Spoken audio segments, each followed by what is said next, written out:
Hi everybody, I'm Jack the Rambling Raconteur. I'm here with the mid-year Freakout book tag. I'm not freaking out about the books I'm reading. There's other stuff going on in the world, in my life, that's more important. But I'm enjoying the books I'm reading for the most part, so this should hopefully be an enjoyable tag. I was tagged by Hannah over at Hannah's Books. I'll link her channel below. This appears to be some sort of like annual tradition, so I don't know if there's an original tag, but if I find one, I'll put it down below as well. Thanks for joining me over the past 6 months, everybody. I've really appreciated it. Seriously. Like, legitimately. Prompt 1, the best book I read this year. So, the best book I reread was Their Eyes Were Watching God by Zora Neale Hurston. I loved it. I hadn't read this in a long time. I really enjoyed coming back to it.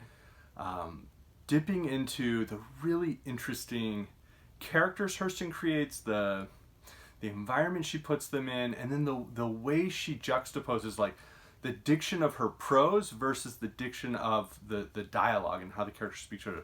Just fascinating. My wife has actually been reading this at night, and we're discussing it and just absolutely loving it. The other one, this was actually published in 2020, although it was written over 80 years ago, is Romance in Marseille by Claude McKay. I haven't done a review discussion video around this yet because I really want to do it with my wife. This is what we read this year together. She's a nurse though, so things have gotten really legitimately horrifying in Maricopa County here in Arizona.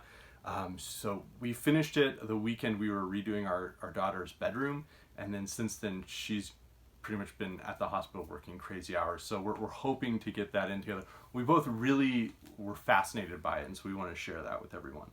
And then another one that I really liked, kind of out of nowhere, was Uncertain Glory by Juan Sales, which is set during the Spanish Civil War. And with this and with other ones, what I'll do is, if I've done a discussion around it, I'll throw that video link down there. Some of these go back to January. Prompt 2, best sequel. Well, this is legitimately a sequel. The Land Leviathan by Michael Moorcock is the second Oswald Bastable novel, where it's sort of like an alternate history that's pseudo-steampunk. And The Land Leviathan feels especially timely now. I read it a couple of months ago.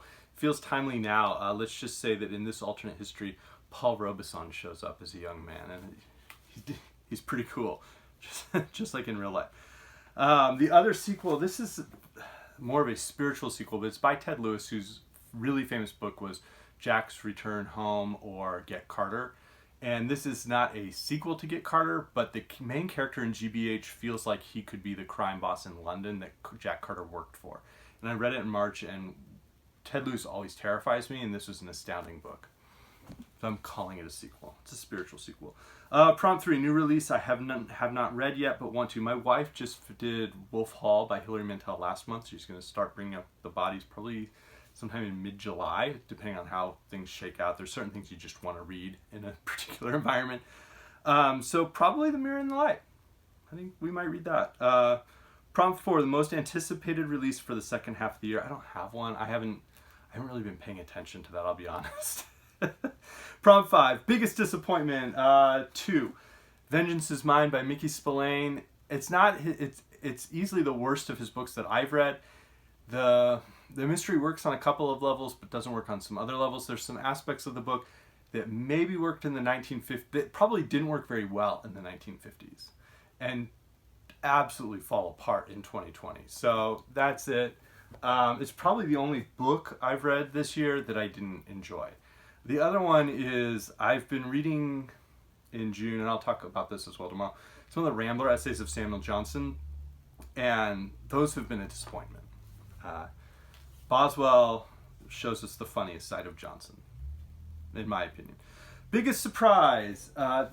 This is not about the author. Olivia Manning's a good author, and I just finished The Great Fortune. I really enjoyed it, and I was shocked by that. I was shocked by that primarily because I don't enjoy World War II fiction. My grandfather was a boy in the Netherlands during World War II. My great-grandparents fought in the Dutch resistance. I've read and still read sometimes a lot of nonfiction around World War II. And I like Alan Furst's spy novels that are set in World War II, but that's about it. I don't really enjoy World War II fiction. It hasn't hit the right note for me. I think World War II there are aspects of it that make me so sad that fiction doesn't quite work. that was why I was surprised by this. Olivia Manning wrote a really good book set at the beginning of World War II, and that's normally not something I would like pick up and read and enjoy. Prompt 7, favorite new author. I'm gonna go with 2. A crime novelist. So some of these, I've read a lot of books this year by authors that I'd never read books by that I really enjoyed, but I knew I was going to enjoy them. These 2 are kind of exceptions to that. One is, and they're in 2 of my favorite genres. One was The Dead Are Discreet by Arthur Lyons. I read a lot of crime fiction. I read a lot of like bizarre 70s crime fiction that, Duncan McCurdy has heard of, but nobody else. And Arthur Lyons, neither of us had heard of Arthur Lyons, and I liked this, and I'm going to read another one of his books. So that's one. I never heard of the guy. And then the other one is I love poetry. My minor was the classics. I'd never heard of Tibulus, and I read Poets in the Landscape, and I ended up acquiring this, and I've really enjoyed Tibulus. Like, there's this is a very thin volume, and I'm trying to be patient as I read the poetry because I'm really enjoying it. He's an interesting writer. My newest fictional crush, prompt 8, hands down, Cynthia from the Elegies of Propertius. I don't know that I would actually want to date Cynthia. I don't know that Propertius wanted to date Cynthia. But there is a passion here that is human. I know a lot of people prefer Catullus to Propertius. When I read Poets in the Landscape, I ended up digging this out and going and actually reading Propertius, not just the samples I had read over the past 10 years. And their romance is astonishing. It is fascinating. It is self-immolation in that high romantic way. It is nonsensical at times, and I'm fascinated by their relationship. Again, I don't know that I would actually want to be in a relationship with Cynthia, but boy, fascinating. Prompt 9, my new favorite character. So it's going to be from Romance in Marseille, and it's 2. The character that my wife and I discussed over and over and over was Aslima. And then the other one that I was really fascinated by in this book was the character of Lafleur. So the 2 of them are basically the 2 most significant courtesans on the quayside of Marseille, which should be almost like a tongue twister. Anyways, capricious courtesans on the quayside of Marseille. But they're not capricious. They're just fascinating.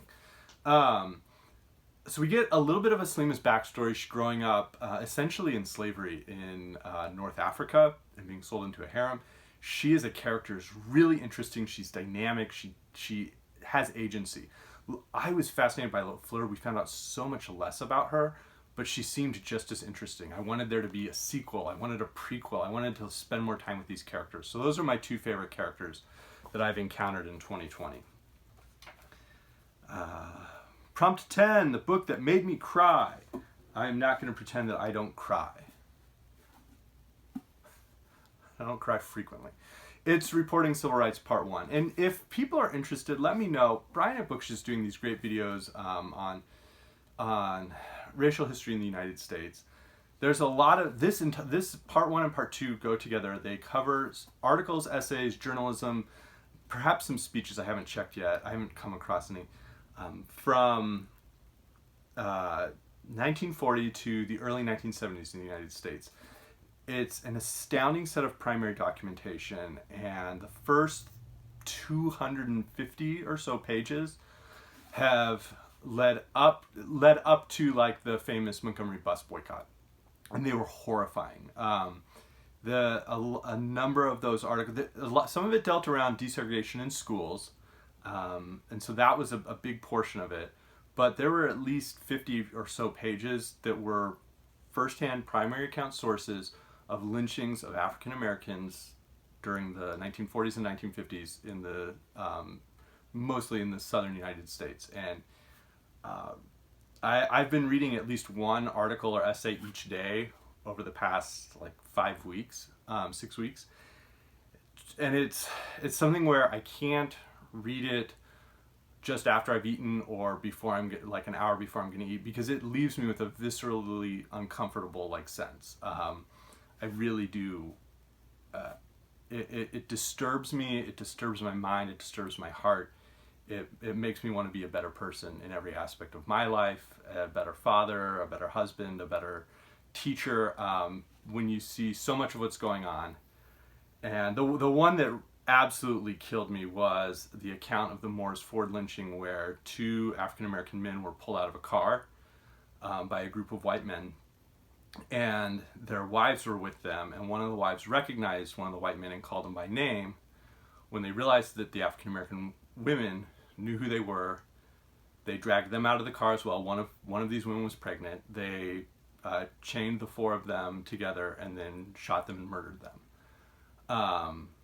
And there's suspicion that the former governor of Georgia, who then was elected governor of Georgia later that same year, helped orchestrate that lynching.